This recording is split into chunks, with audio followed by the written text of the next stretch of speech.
ಈ ನೆಲದಲ್ಲಿ ಬಂಗಾರ ಇತ್ತು ಮತ್ತು ಇಲ್ಲಿನ ಜನ ಬಂಗಾರದಲ್ಲಿದೆ. ನಾನು MLA MP ಇಬ್ಬರಿಗೂ ಹೇಳ್ತಾ ಇದ್ದೆ, ಏನಾಗಬೇಕು ಅನ್ನೋದ್ರ ಬಗ್ಗೆ ನಾವು ಒಟ್ಟಿಗೆ ಸೇರಿ ಕೆಲಸ ಮಾಡೋದಕ್ಕೆ ಪ್ರಯತ್ನ ಮಾಡೋಣ ಅಂತ. ಈಗ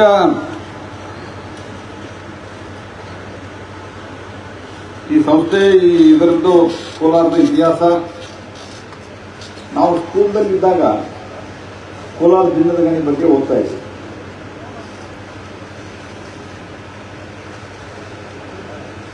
ಬಹಳ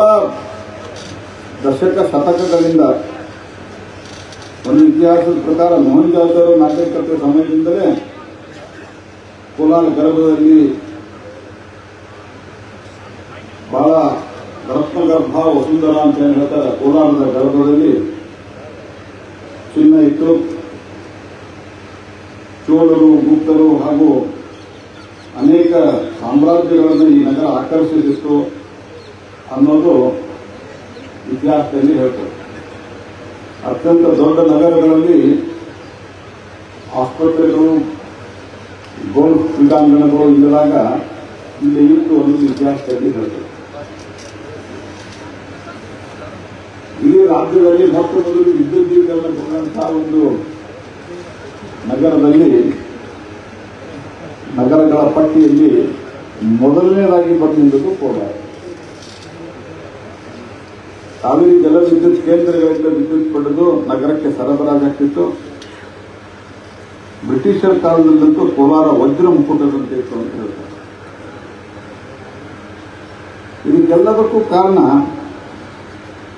ಈ ನೆಲದಲ್ಲಿ ಬಂಗಾರ ಇತ್ತು ಮತ್ತು ಇಲ್ಲಿನ ಜನ ಬಂಗಾರದಲ್ಲಿದೆ. ಆದರೆ ದುರ್ದೈವ ಅಂತಂದ್ರೆ ಬ್ರಿಟಿಷರು ಇದನ್ನು ಶುರು ಮಾಡಿದಾಗ ಬಹಳ ದೊಡ್ಡ ಪ್ರಮಾಣದಲ್ಲಿ ಕೊಳ್ಳೆ ಹೊಡೆದು ಇಲ್ಲಿನ ಬಂಗಾರವನ್ನ ಅವಾಗಿದ್ದ ಬ್ರಿಟಿಷ್ ಅಧಿಕಾರಿಗಳು ಕೆಲವರು ಕೊಳ್ಳೆ ಹೊಡ್ಕೊಂಡು ಹೋದ್ರು, ಕೆಲವರು ಇಂಗ್ಲೆಂಡ್ಗೆ ತಗೊಂಡು ಹೋದ್ರು. ಹೀಗಾಗಿ ಬ್ರಿಟಿಷರು ಯಾವ ಪ್ರಮಾಣದಲ್ಲಿ ಕೊಳ್ಳೆ ಹೊಡೆದಿದ್ರು ಅಂತ ಇತ್ತೀಚೆಗೆ ಬಹಳಷ್ಟು ಚರ್ಚೆ ನಡೆದಿದೆ. ಇಂಗ್ಲೆಂಡ್ನಲ್ಲಿ ಹೋಗಿ ಶಶಿ ತರೂರ್ ಅವರು ಇದರ ಬಗ್ಗೆ ಮಾತನಾಡಿ ಬಂದಿದ್ದಾರೆ. ಹಾಗಾಗಿ ಅನೇಕ ಸರ್ತೆ ಇದರದ್ದು ಚರ್ಚೆಗಳಾಗಿದೆ, ಚರ್ಚೆಗಳಾಗಿಲ್ಲ ಅಂತಿಲ್ಲ. ಕಂಪನಿ ಬಂದ್ ಮಾಡಬೇಕು ಅಂತ ತೀರ್ಮಾನ ಆದ ನಂತರ 2003ರಲ್ಲಿ ಸಿಂಗಲ್ ಬೆಂಚ್, 2001ರಲ್ಲಿ ಓ ಭೈ ಆರಾಮ್ ಸೆ, don't do anything now. If you want to say I will wait for you can say. You don't know why you are doing all this thing.